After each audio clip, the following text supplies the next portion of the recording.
안녕하세요. 저는 올해 5학년 3반 남자이며 올해 다니던 직장을 그만두고 한적한 시골 마을에서 이장으로 새로운 삶을 살아가고 있습니다. 한적한 시골이라고 하지만 워낙에 대도시랑 거리가 가까워서 살아가는데 전혀 불편함은 없습니다. 저는 대도시에서 10년 정도 직장 생활을 했습니다. 사랑하는 여자를 만나서 결혼도 했지만 그녀는 오랜 암투병으로 세상을 떠나갔죠. 제 아내가 위암이라는 말을 처음 들었을 때 세상이 무너지는 것만 같았고, 그런 그녀를 어떻게든 살려보겠다고 노력했지만, 결국에는 세상을 떠나갔습니다. 그 일을 계기로 상심이 너무 커서 도시 생활을 접고 시골로 거처를 옮기고 더 이상 아등바등 살아가는 게 아니라 적당히 살다가 저도 제 아내를 따라 하늘나라로 가려는 마음을 가지고 있었습니다. 제 인생의 전부였던 그녀를 잃으니까 저도 삶의 의욕이 많이 없어지더라고요.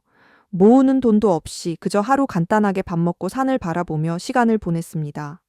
하지만 도시 생활하면서 몸에 배어있는 따뜻한 태도가 어디 가지 않았는지 나이 많으신 어른들과 어울리다 보니 저는 많은 인정을 받게 됐습니다. 그렇게 이 마을로 내려온 지 10년 만에 마을의 이장을 맡게 됐습니다. 제가 살고 있는 마을은 워낙에 나이 많으신 분들이 많아서 이장을 할 사람이 저밖에 없기도 했습니다. 나이 80살 먹은 어른한테 이장을 맡길 수는 없는 노릇 아닙니까? 그렇게 평화롭게 마을 생활을 이어나가고 있었는데 어느 날 젊은 부부가 저를 찾아왔어요. 젊은 부부의 나이는 아직 30대가 되지 않았었죠.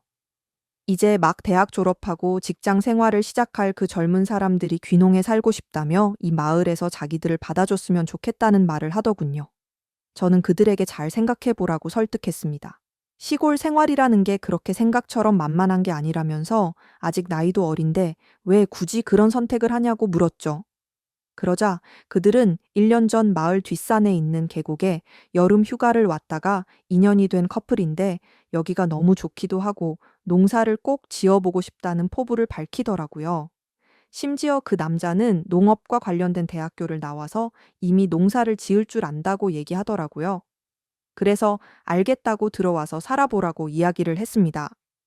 제가 그들을 받아준 이유는 농사의 성공에 대한 포부가 마음에 들었던 것은 아니고 같이 온 젊은 세대기 너무 예쁘고 참했기 때문에 받아준 것입니다. 마치 제 아내를 처음 만났을 때 반했던 것처럼 그 세댁한테 반해버리더라고요. 하얗고 작은 얼굴에다가 새하얀 치아를 보이며 웃을 때면 아주 작고 귀여운 천사처럼 보였습니다. 그냥 젊고 싱싱한 아이가 그 상큼한 모습을 보이며 바람에 날리는 머리카락이 귀여워 보이더라고요. 게다가 키는 크고 날씬했기 때문에 그녀를 보면서 마음이 설레어 버리더군요. 훌륭한 여자였습니다. 그렇다고 이제 막 결혼한 여자를 어떻게 해보겠다 그런 마음이 있었던 게 아니고 쭈글쭈글한 노인들과 어울리기만 했던 저로서는 너무나 신선하고 상큼한 딸기 같은 사람이라는 느낌이 들었습니다. 동네 어르신들 동의도 제가 수월하게 받아냈고 정착금 등 지원도 모두 해결해 줬습니다. 요즘에는 귀농하면 동사무소에서 지원금을 주는 경우도 있는데 다행히 이 젊은 부부는 지원금을 받을 수 있어서 편하게 이사를 했습니다. 당장 마을에 집을 하나 얻을 수 없었기 때문에 젊은 부부는 저희 집 안에 있는 사랑차에 같은 건물에 머물러라 말했고 나중에 집이 비는 곳이 있으면 그쪽으로 옮겨가라고 말했습니다.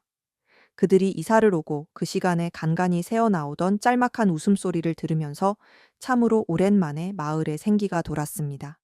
젊은이들이 왔을 뿐인데 마을의 분위기가 달라지는 그런 느낌을 받았습니다. 그날부터 저에게는 신세계가 기다리고 있었습니다.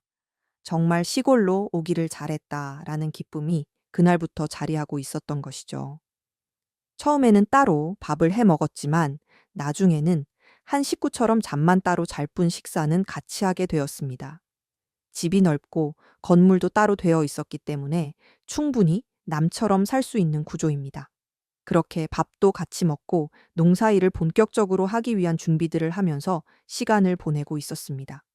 그러던 어느 날 젊은 부부 신앙이 서울의 퇴직금 정리와 몇 가지 물건들 살게 있다고 1박 2일 동안 서울을 다녀오겠다고 말했고 저는 젊은 세댁과 둘이서 같이 있게 되었습니다. 방도 아예 따로 썼지만 괜히 여자랑 같은 대문을 쓰고 있다고 생각하니까 마음이 아리송하고 이러다가 무슨 일 생기는 거 아닌가 싶고 아무 일도 안 생기는 게 당연하겠지만 은근히 생기기를 바라기도 하는 그런 마음이었던 것 같아요. 남자들은 이런 상상을 조금 하지 않습니까? 그냥 그 정도였습니다. 하필이면 그날 마을에서 가장 돈이 많은 할아버지가 돼지 한 마리를 잡았는데 자기 손자가 서울대학교에 들어갔다면서 마을에서 잔치를 열자고 하더라고요. 점심시간에 그 소식을 듣고 부랴부랴 준비해서 잔치를 열 준비를 하고 자리를 만들었습니다. 그렇게 늦은 오후 시간부터 마을에서 잔치가 열렸고 마을 사람 대부분이 와서 고기를 먹고 술도 한잔하게 됐습니다. 집집마다 담근 술을 꺼내 오기도 하고 새댁에게도 술을 따라 줬습니다. 그렇게 즐겁게 먹고 마시면서 놀다가 저녁에 해가 떨어지면서 잔치는 마무리되었고 새댁과 함께 집으로 돌아오는 길에 새댁이 술이 모자란다면서 한 잔 더 하고 싶다는 말을 하더라고요. 집에 술 사둥에 있으니까 한 잔 더 하겠냐고 물었고 그녀는 좋다고 하더군요. 그렇게 그녀와 함께 2차로 술을 마시기 시작했는데 술 기운이 돈 새댁이 저에게 이런 말을 했어요. 혼자 사시면 너무 외로우실 텐데 자에 혼이라도 하는 게 어떠냐고 말이죠. 저는 그 말에 웃음으로 답을 했어요. 그러고는 제 아내와 관련된 이야기를 해줬습니다. 제 이야기를 들은 그녀는 갑자기 눈시울을 적시는 겁니다. 정말 아내분을 많이 사랑하셨다면서 울고 있는 그녀에게 어찌할 줄 몰라서 당황해하고 있는데 술을 한 잔 더 마시더니 이제는 대놓고 눈물을 흘리면서 저희들에게 잘해주시고 감사했지만 혼자서 애쓰시는 모습 정말 마음 아프다면서 눈물을 흘리더라고요. 이거 어떻게 해야 할지 모르겠더군요. 아마도 그녀의 술버릇이 우는 게 아닌가 싶습니다. 별것도 아닌데 저렇게 눈물을 흘리는 게 좀 이상하다는 생각이 들었습니다. 술만 마시면 주변에 전화하는 사람도 있고 성격이 괴팍해지는 사람도 있죠. 이 여자는 술만 마시면 우는 스타일이 틀림없다고 생각합니다. 저는 그녀의 눈물을 닦아주면서 예쁜 얼굴에 눈물을 흘리면 안 어울린다면서 볼에 흐르는 눈물을 닦아주었습니다. 그녀의 볼을 만지는데 정말 살결이 부드럽더라고요. 마치 갓 만든 찹쌀떡 같은 느낌이라고나 할까요? 눈물이 그렁그렁한 눈으로 저를 빤히 쳐다보더군요. 갑자기 이게 무슨 분위기인가 싶어서 가만히 있었는데 그때 세대의 전화기가 울리기 시작했습니다. 그녀는 저에게 조용히 해달라는 신호를 보내고는 전화를 받아서 이제 자려고 누웠다는 말을 하더라고요. 전화 온 사람은 신랑이었는데 거짓말을 한 겁니다. 신랑한테 지금까지 아저씨랑 술 마시고 있다고 할 수는 없을 테니까요. 전화를 끊고 잠시 어색한 분위기를 새대기 한마디로 전환시켰답니다. 아저씨 한 잔 더 주세요 하며 웃는데 정말 심장이 마구 뛰더군요. 계속 이 자리에서 함께하고 싶다는 느낌을 주는데 뭔가 참 야릇한 기분이 들었습니다. 그러면서 아까처럼 또 여자 이야기를 하더라고요. 아저씨는 여자 생각 안 나냐고, 외로울 때는 어떻게 하냐고 말하더라고요. 저는 그냥 별 생각 없이 지내고 있다고 대답했지만 그녀는 갑자기 아저씨가 참 좋다면서 또 해맑게 웃기만 하더라고요. 그러다가 갑자기 소파에 앉아서 조금만 쉬다가 다시 먹겠다는 말을 했는데 그렇게 가만히 있던 그녀는 결국에 그 자리에서 잠들고 말더군요. 마시던 술을 다 치우고 났더니 소파에 비스듬히 기대어 잠에 빠져 있는 새댁의 모습이 참으로 귀엽게 보였습니다. 그녀의 새하얀 살결에 얼굴을 파묻고 싶다는 마음은 굴뚝 같았지만 그래도 저를 믿고 의지하고 있는 두 사람에게 그래서는 안 된다는 강한 이성이 저를 억누르고 있었습니다. 그러다 저도 소파에서 잠시 잠들었는데 말소리가 들려서 잠시 일어나 보니 새댁이 옆에서 전화를 하고 있더라고요. 저는 계속 자는 척을 했습니다. 같이 누워 있느니 모습이 뭔가 묘한 느낌이 들었고 갑자기 일어나서 자리를 옮기기도 망설여지더라고요. 그런데 갑자기 제 입술을 탐하기 시작했고 저희는 빠르게 옷을 벗은 후에 미친 듯이 사랑을 나눴습니다. 아직 입에서는 술 냄새가 풍기고 있었고 그녀의 숨소리가 제 귀가에 시끄럽게 들리더라고요. 부드러운 살결을 만지며 그녀의 샴푸 냄새를 맡았습니다. 그녀는 소리를 내며 저에게 정말 아저씨가 맞냐고 왜 이렇게 건강하는 말을 하더라고요. 그래서 저는 새댁이 너무 예뻐서 이렇게 딱딱해진 거라고 말했죠. 그렇게 짧지만 아주 강력하게 그녀에게 제 모든 것을 다 쏟아보았습니다. 잠시 후 땀 범벅이 된 그녀는 소파에 널브러지듯이 누워 있었고 저는 그런 그녀를 보면서 물을 한 잔 마시고 있었습니다. 그리고는 내일 신랑 오면 이런 순간이 앞으로 없을 거라고 생각하니까 갑자기 또 힘이 솟아나더라고요. 녹초가 되어 소파에 널브러진 그녀에게 다가가 저는 또 한 번 뜨겁게 그녀를 요리해 줬습니다. 그녀는 기절할 것처럼 온몸을 들썩이더니 결국 사랑을 다 나눈 후에는 잠이 들어버렸죠. 다음 날이 돼서 곧 신랑이 온다는 연락을 받은 그녀는 저에게 아저씨 이제 어떠하면 좋냐고 나 아저씨랑 또 하고 싶어질 것 같다는 말을 하더라고요. 그 일이 일어난 이후로 아주 가끔이지만 남편이 서울에 볼 일이 있다며 올라갈 때가 있었는데 그럴 때마다 저와 그녀는 저희 방에서 뜨겁게 사랑을 나눴습니다. 아직 어린 나이라서 그런지 탄력이 장난이 아니더군요. 그리고 그로부터 1년 후 신랑이 집안에 일이 생겨 서울로 올라가야 한다는 말을 했고 저는 그 부부에게 작별 인사를 할 수밖에 없었습니다. 아주 가끔씩 서로 안부를 묻는다고 전화를 하다가 결국 너무 보고 싶은 마음에 그녀를 찾으러 서울로 갔습니다. 그녀는 서대문구 연희동에 살고 있었는데 저희는 동교 동삼거리에 있는 작은 카페에서 만났습니다. 우리는 주어진 짧은 시간 동안 너무도 아쉽고 안타까운 시간을 보내다가 결국에 헤어졌습니다. 그 남자 버리고 아저씨랑 사는 거 어떠냐는 그녀의 말에 저는 아무 말도 할 수가 없었습니다. 아무리 여자와 이렇게 불장난을 하고 있어도 제 마음속에는 오직 하늘나라에 있는 제 와이프밖에 없기 때문입니다. 그녀는 아무 말도 없는 저를 보며 알겠다고 말도 안 되는 소리라는 거 안다고 이제 가보겠다며 가버렸습니다. 차를 타고 가는 그녀의 뒷모습을 봤습니다. 그녀는 결국 한 번도 돌아보지 않더군요. 그리고 지금까지 6개월이 지났는데도 조용한 시간을 보내고 있습니다. 저는 차마 그녀에게 먼저 연락을 못하고 이렇게 있네요. 그녀한테는 아무 소식이 없었습니다. 어느 날 갑자기 대문을 열고 환하게 달려올 것만 같은데 그녀가 너무 그립습니다. 그녀도 분명히 저를 그리워하고 있다는 걸 알고 있습니다. 그녀에게 한번 전화해봐도 괜찮을까요? 한 번만 더 그녀를 품에 안고 싶습니다. 정말 저에게 돈이 많았다면 어땠을까요? 여기서부터는 광고입니다. 관심 있는 분들은 계속해서 봐주시고 흥미가 없으신 분들은 뒤로 가기 눌러주셔도 상관없습니다. 그럼 광고 시작하겠습니다. 자, 여러분들 요즘 크립토 시장 흐름이 전체적으로 예측하기 어려운 장이 됐습니다.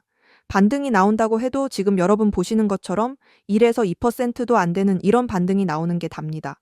그럼에도 여전히 누군가는 코인으로 신분 상승을 하고 있다라는 이런 이야기가 끊이지 않고 나오고 있는데요. 경제적 자유를 얻기 위해서 이렇게 코인판에 뛰어들었고 거기서 30억을 벌어서 이제는 돈이 많은데 할 일이 없어서 행복하지가 않다. 이런 배부른 소리까지 하는 코인 파이어족이 등장을 했고요. 심지어 직업도 없던 그저 걸그룹 광팬이 코인으로 3,670억을 벌었다는 이런 이야기까지 나왔습니다. 그런데 우리가 좀 생각을 해볼 필요가 있겠는데요. 이런 사람들이 아무런 생각 없이 걱정 없이 계획 없이 억만장자가 된 걸까요? 남들은 결과물만 보기 때문에 내가 한다고 해도 이렇게 잘 될 줄 알아요. 하지만 실제로 뛰어들면 너무나도 많이 다르다는 겁니다. 있을 때는 죽어도 안 올랐던 것들이 손절하자마자 끝도 없이 오르는 그런 경험들 다들 해보셨죠? 그러니까 제가 드리고 싶은 말씀은 지금의 크립토 시장은 좋은 전략으로 똑똑한 투자를 해야 된다라는 겁니다. 쉽게 말해서 적은 돈으로 돈이 몰리는 곳에 투자를 해야 된다라는 거예요. 그래서 그 섹터가 있냐고요? 네, 있습니다. 장 분위기와는 상관없이 매일같이 여러분들에게 신분 상승을 할 수 있는 그런 종목들이 몇 개씩 나오고요. 그리고 경제적으로 어려운 서민분들도 부담 없이 투자를 해서 인생 역전의 꿈을 반드시 이룰 수 있는 바로 그런 섹터입니다. 지금도 제 영상을 시청하시는 여러분들 중에 경제적으로 어려움을 겪고 있는 분들 참 많으신데 그럼에도 제 영상을 사랑해 주시고 매일 시청해 주셔서 감사한 마음에 제가 정말 꽁꽁 숨겨두었던 그 비밀 종목이 있어서 여러분들께만 아주 특별히 공유를 해드리고자 기렇게 가져왔어요.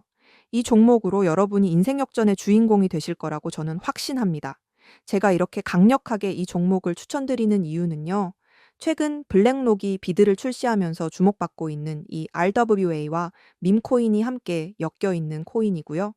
이제 트럼프 행정부가 들어서면서 요즘 트럼프 대통령이 친암호화폐 행정명령을 내세우면서 크립토 시장에 활기를 더욱 불어넣고 있는데 RWA는 주식이나 펀드 부동산 같은 이런 모든 실물 자산을 블록체인에 등록해서 토큰을 만드는 것을 의미합니다.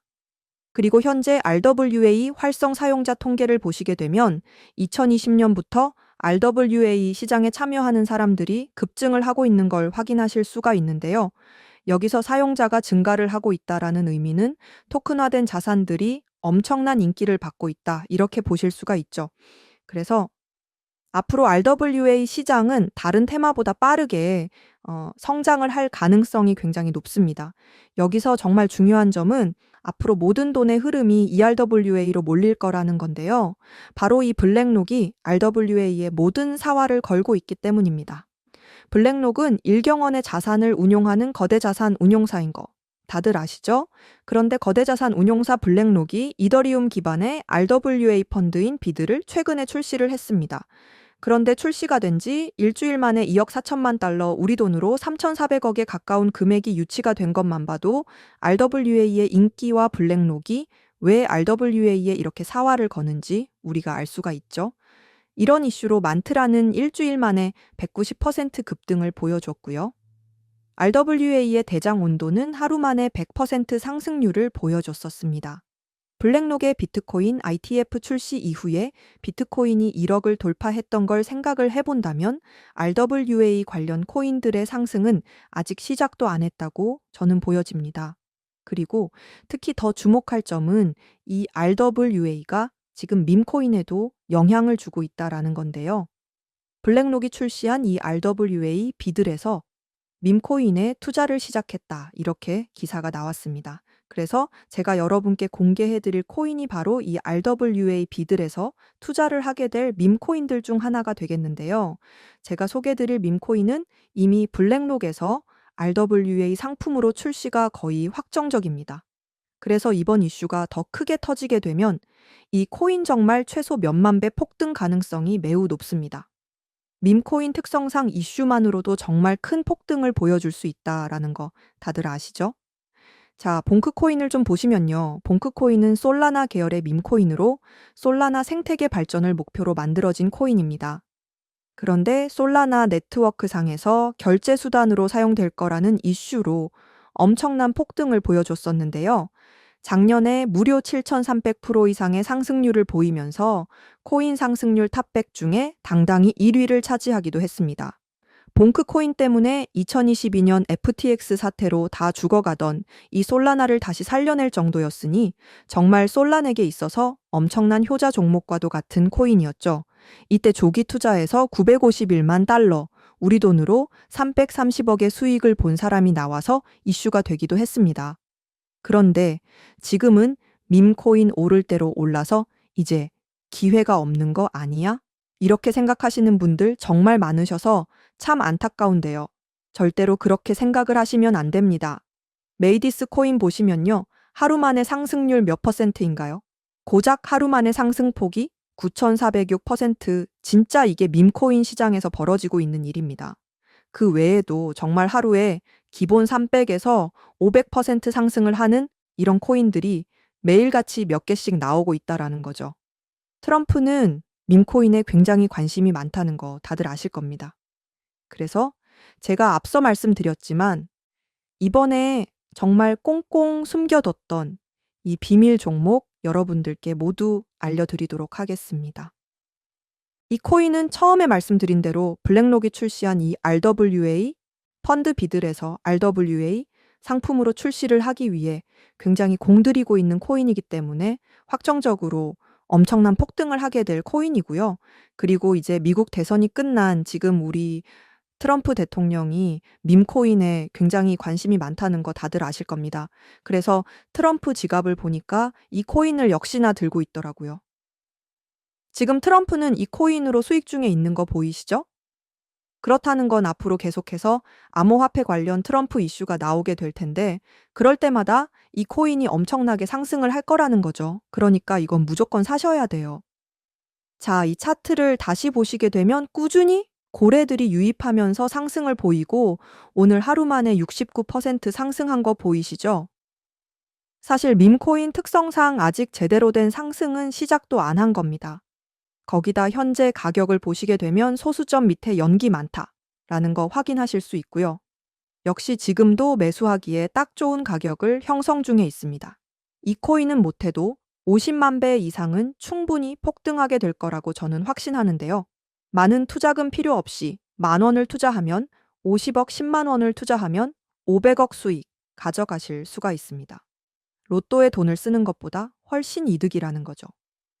저는 이 코인에 일주일에 10,000원씩 투자를 하고 있고 이제 트럼프가 은퇴하는 날 팔 겁니다. 그런데 요즘 제가 공개적으로 알려드리는 이 종목을 유료방 업자들이 가져가서 돈을 받고 알려주는 경우가 있으니까 여기서 알려드리기 힘들다는 점 이해 부탁드리고요. 그래서 이 종목 알고 싶으시면 정말 간단합니다. 제 개인 번호 010-7685-9854 이 번호에 문자로 블랙록 이렇게 남겨주시면 제가 우리 구독자분인 거 바로 알아보고 알려드리도록 할게요. 지금 크립토 시장이 예측을 하기 어렵다 보니까 많이 지치시고 힘드신 거 너무나 잘 압니다. 그렇다고 지금 상황에서 차트만 보면서 기다리시기만 한다면 상황은 달라지지 않죠. 기회는 누구에게나 찾아오지만 그 기회를 미리 준비하고 쟁취하는 건 여러분의 몫이니까요. 제가 확실한 정보를 이렇게 드리는 만큼 여러분이 꼭 이번 기회 잘 잡으셔서 신분 상승의 날을 꼭 맞이하시기를 바라겠습니다. 그때 가서 저 잊으시면 절대 안 돼요. 저희 채널 잘 되라고 구독과 좋아요, 알림 설정 이것만 해주시면 저는 그걸로 만족합니다. 오늘도 제 영상 시청해 주셔서 너무나 감사드리고요. 여러분들 정말 행복하세요. 고맙습니다.